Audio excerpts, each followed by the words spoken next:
Hi, and welcome to the season 1 wrap up of the Hit Your Target podcast. I'm Laura Cappendale, your host, a coach, a strategist, and a mentor. Now, that sounds a mouthful, but ultimately for me, I am passionate about people. And today, in this episode, I want to speak from the heart. This episode is a bit different because it's just me reflecting with you as we wrap up this first season. This started as a project ultimately to answer a question that's always fascinated me. What's the difference that makes the difference? I came across this phrase during my NLP training, and it's one that's really stuck with me because when you look at two people with similar backgrounds, similar challenges, similar circumstances, why is it that one rises, maybe reinvents themselves, they're thriving, but the other stays stuck? So, the purpose of this podcast was to find out. And throughout the entire season, what I've used is a tool called the Neurological Levels of Change. This is an NLP model that helps us understand how we operate and grow at different layers of our lives. So we start with environment, where you are, who you're around, what your physical, social environment is like. What is it that reflects who you are? And then behavior, what do you do? How do you behave? What circumstances, what's a characteristic of your behavior?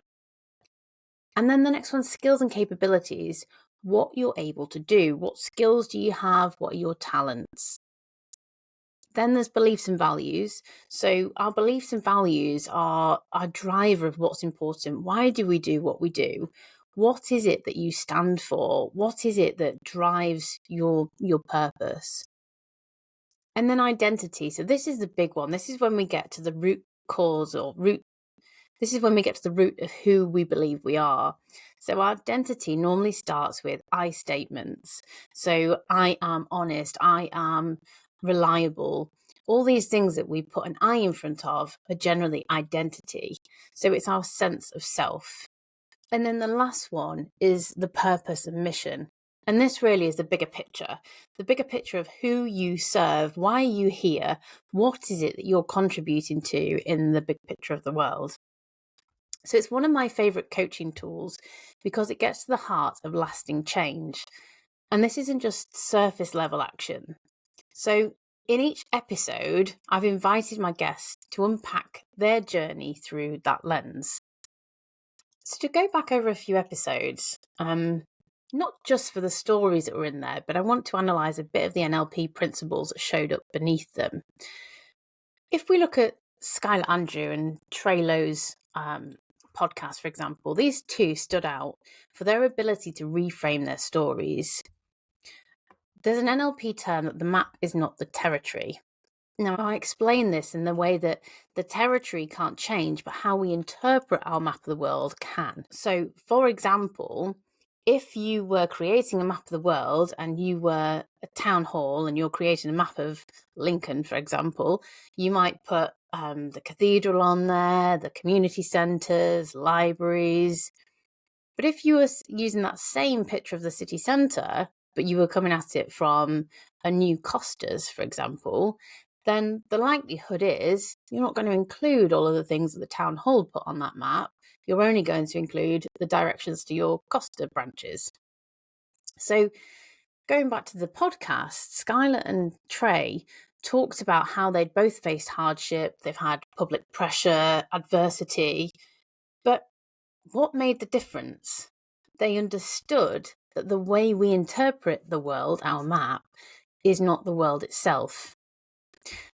So a tip in there, next time you feel stuck in a story about who you are or what's possible, maybe ask yourself, what else could this mean? If you were to change your map, you can change your results. Moving on from that, another NLP principle is that flexibility is power. So those with the greatest flexibility have the greatest influence. And I want to draw on the episode from Lisa Bryce in particular, and also Heather Lee talked about this in her podcast. Both explored how powerful change happens when we stop forcing logic and start listening to our emotions, our inner energy, our body. What is it telling us, our inner wisdom?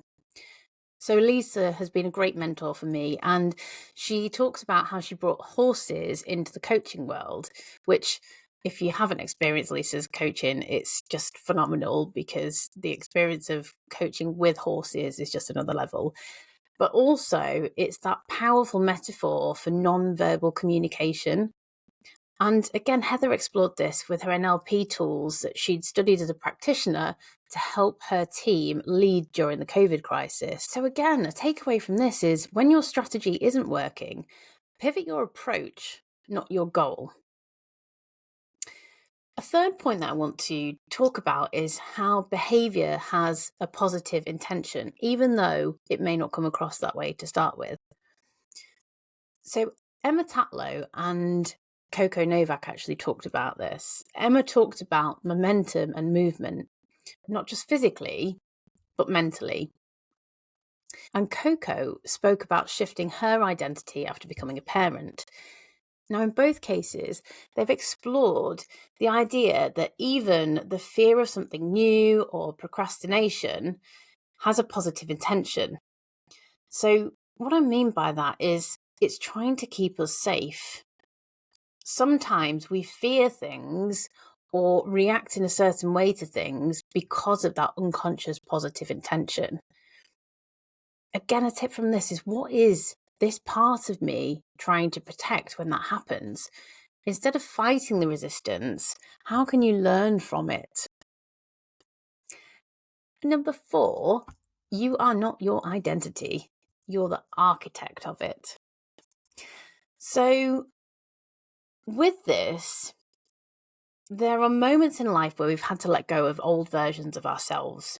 Maybe it's a former role, former dreams that we had, former relationships, but we've had to let go to be able to move on. Pasquale and Martello really eloquently described this was for them, because Pasquale in particular, she'd had a West End career, massive success at a young age, and then had a debilitating stroke.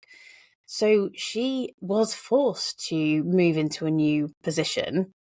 And also, Marcello talked about how he'd become very successful, but didn't then like who he'd become. And he said, actually, that's just not me anymore. I don't want to be that person. So NLP invites us to rewrite our inner script. It might be an old program that's talking to us, and we have to look within again to see what's deeper, what's more aligned with who we are now. So I hope that's given you some insight into the way that I have structured some of those questions, some of those conversations. Perhaps you might want to listen to them again. And between the episodes, I've shared 2 solo deep dives. So one was about the FAST model, which is my framework to help cut through the noise and take aligned action. So getting focus, taking action, demonstrating success will lead to transformation, and looking at what is it that will move the needle, where is it your focus needs to go. And the other episode, I talked about mBIT, multiple brain integration techniques. So this idea that we don't just have one brain, we have 3, our head, our heart, and our gut brain. And when they're out of sync, we feel it.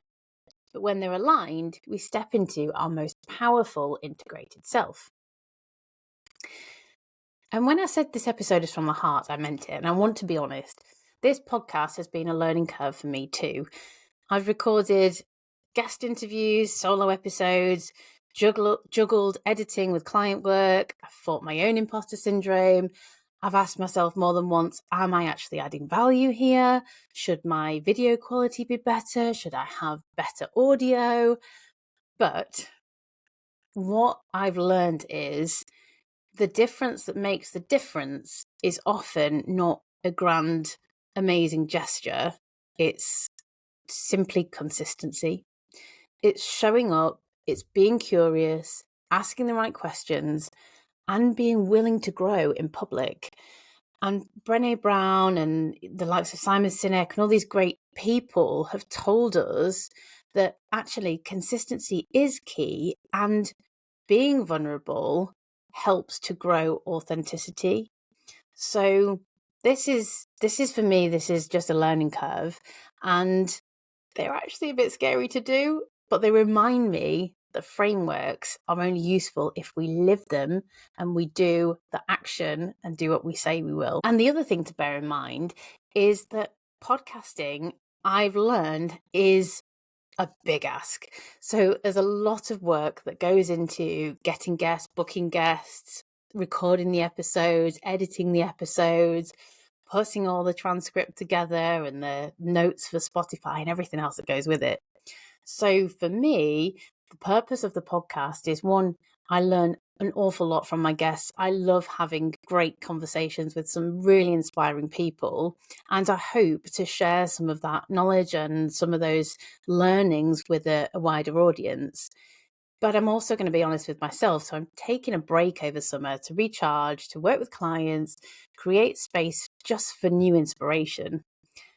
I already have some ideas. So season 2 is definitely coming, and it will probably be around how we lead with all three brains. So going deeper into mBIT, aligned leadership, and having emotional intelligence. So if season 1 was more about understanding the why people change, I want season 2 to be about mastering how to live that change every day. So I want to end this with a heartfelt thank you to every guest. Thank you for your honesty and your depth, because there is some amazing stories in there. And thank you to everyone who's listened, whether you've tuned in regularly or just popped into the odd episode. Thank you. Every download, share, message has meant so much to me, and please do stay connected. I'm always on LinkedIn. Also on Instagram. Tell me what's landed with you and what's your difference that makes the difference. And if you'd like to work together one-to-one, whether that's getting career clarity, leadership coaching, or perhaps exploring a team dynamics workshop for your team, please head to the link in the show notes or drop me a message, because I've got space for a few more coaching clients this year, and I'd love to work with people who want to make the difference. So until next season, keep aiming high, trust that inner compass within you, and remember, you already have everything you need to hit your target. Thank you. If you enjoyed this episode, please take a moment to rate the show or leave a comment. It really helps us reach more people. And don't forget to share it with anyone else who could use a little motivation today. Have a fantastic day and make sure you hit your targets.